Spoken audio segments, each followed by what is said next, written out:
और अब आपको दिखाते हैं कि किस तरह से दिल्ली जो है वोट डालने के लिए निकली है। शुरुआती जो खबरें आ रही थी उसके मुताबिक दिल्ली में मतदान काफ़ी धीमा था। 1 बजे तक 20 से 25% वोटिंग टर्नआउट की खबरें थी। हालांकि अब कहा जा रहा है कि वो प्रतिशत थोड़ा बढ़ा है, लेकिन शाहीन बाग जो इस चुनाव में एक बड़ा मुद्दा बना था, वहां से किस तरह के वोटर टर्नआउट की खबरें आ रही हैं, ये जानने के लिए सीधे चलते हैं मेरे सहयोगी रुमानुल्लाह खान के साथ। और सईद आमिर हमारे साथ पांडव नगर से हैं, दोनों से बातचीत करते हैं। रुमान, क्या कुछ वोटर टर्नआउट आपके इलाके में आपको नजर आ रहा है? क्या दिल्ली में तो क्योंकि रफ्तार सुस्त है, क्या उस एरिया में रफ्तार अच्छी है वोटिंग की?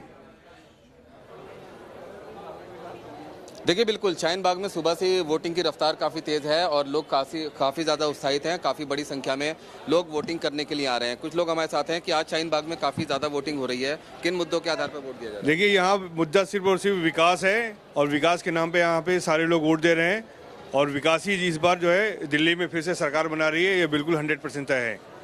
आप देख सकते हैं कि यहाँ पर खासे लोग हैं, महिलाएं भी काफ़ी ज़्यादा हैं जो कि लगातार वोट देने के लिए यहाँ पर अपनी बारी का इंतज़ार कर रही हैं।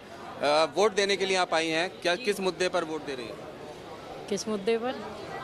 काम के ऊपर, काम के ऊपर जी। इस बार काफ़ी बड़ी संख्या में महिलाएं भी निकल कर आई हैं वोटिंग। काफ़ी बहुत दूर से आई हूँ, मैं गाजियाबाद से आई हूँ देने, मेरा वोट यहाँ का है। अच्छा। जी बिल्कुल, आप देख सकते हैं कि जो पोलिंग बूथ है उसके बाहर खासी बड़ी संख्या में महिलाएं और पुरुष दोनों मौजूद हैं और लगातार यहाँ पर लोगों की जो संख्या है वो बढ़ती जा रही है। वोट देने वाले लोग लगातार आए जा रहे हैं। वोट दिया आपने? दे दिया। किस मुद्दे पर वोट दिया? क्या विकास के मुद्दे पे वोट दिया हमने। इस बार यहाँ पर खासी बड़ी संख्या में लोग निकल कर आए हैं। वोटिंग परसेंटेज ज़्यादा रहने की उम्मीद है? हाँ, वोटिंग परसेंटेज ज़्यादा रहेगी क्योंकि डेवलपमेंट बहुत हुआ है पिछले 5 साल में। अगर आप देखें, एजुकेशन है, हेल्थ है या और चीज़ों में भी बहुत रहा। इलेक्ट्रिसिटी का जो बिल है वो पिछले कुछ महीनों से बिल्कुल जीरो आ रहा है। तो क्या वोटिंग यहाँ पर बम्पर वोटिंग रहेगी इस बार शाहीन बाग? बिल्कुल ज़बरदस्त वोटिंग रहेगी। ये रिकॉर्ड तोड़ वोटिंग होगा यहाँ पर शाहीन बाग में। मोर देन 80% की उम्मीद रखते हैं हम लोग और सारे लोग निकल के आ रहे हैं, वोट देंगे। बिल्कुल देख सकते हैं कि जो पोलिंग बूथ है उसके बाहर महिलाओं की लंबी कतार लगी हुई है और अंदर भी जो पोलिंग सेंटर है उसके अंदर भी यहाँ से लेकर जहाँ पोलिंग बूथ है वहाँ तक खासी बड़ी संख्या में लोग हैं। बम्पर वोटिंग यहाँ पर हो रही है। लोग लगातार घरों से निकल कर आ रहे हैं, दूर दूर से आ रहे हैं और लगातार लंबी लाइनें यहाँ पर जो वोटर्स हैं उनकी लगी हुई हैं। जाहिर है कि लोकतंत्र का जो ये पर्व है उसमें खासे ज़्यादा उत्साहित ये तमाम वोटर्स हैं। और यहाँ पर जो वोटिंग है, सुबह से ही जिस समय वोटिंग शुरू हुई थी उसके पहले से ही लंबी लंबी लाइनें लगनी शुरू हो गई थी और वो लाइनें अभी तक यहाँ पर लगी हुई हैं। जी बिल्कुल रुमान, जाहिर सी बात है शाहीन बाग एक बड़ा मुद्दा था और जिस तरह से इस पूरे चुनाव को ध्रुवीकरण का जामा पहनाने की कोशिश की गई थी, तो उसके बाद बहुत तक लाजमी हो जाता है कि इस तरह से एक अच्छा खासा वोटर टर्नआउट एक समुदाय विशेष, एक इलाके विशेष से देखने को मिले, जबकि वो एरिया जो है एक मुद्दे के तौर पर लगातार हावी रहे।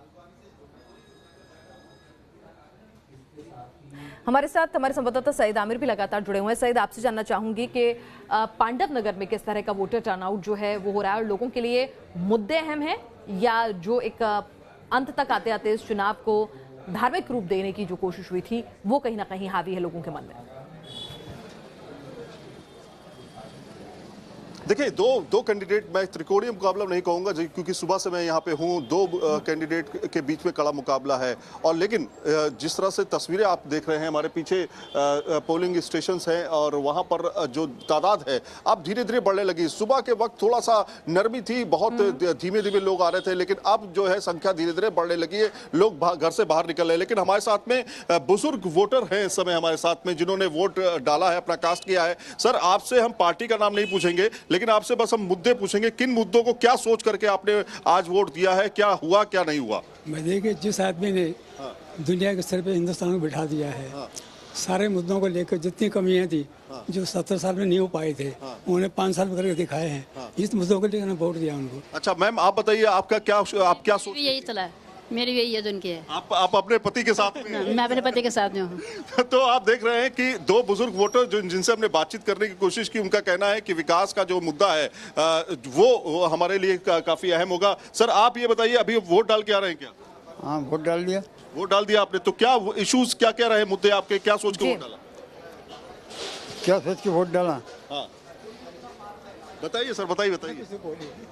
कुछ तो बोले। तो लोग लगता है अभी अभी तक सोच सोच भी रहे रहे हैं, हो। अभी वोट डाल दिया है लेकिन अभी भी सोच रहे हैं कि आखिर उन्होंने क्या किस मुद्दे पर वोट डाला है। लेकिन वोटिंग परसेंटेज की बात की जाए तो 30% के ऊपर वोटिंग प्रतिशत पहुंच चुका है पांडवनगर में, और धीरे धीरे लोग अब उनकी संख्या यहाँ पर बढ़ती जा रही है। बिल्कुल, तो लोग जो हैं वो बढ़ रहे हैं, उनकी तादाद जो है वोटर टर्नआउट की अब बढ़ रही है। दिल्ली से यही उम्मीद है कि दिल्ली घरों से बाहर निकलिए, ये छुट्टी का दिन नहीं है, ये अपने कर्तव्य को निभाने का दिन है। पसंद जो भी हो, अगर कोई नहीं भी पसंद हो तो भी अपने मताधिकार का प्रयोग जरूर कीजिए। फिलहाल एक ब्रेक, जल्द लौटेंगे।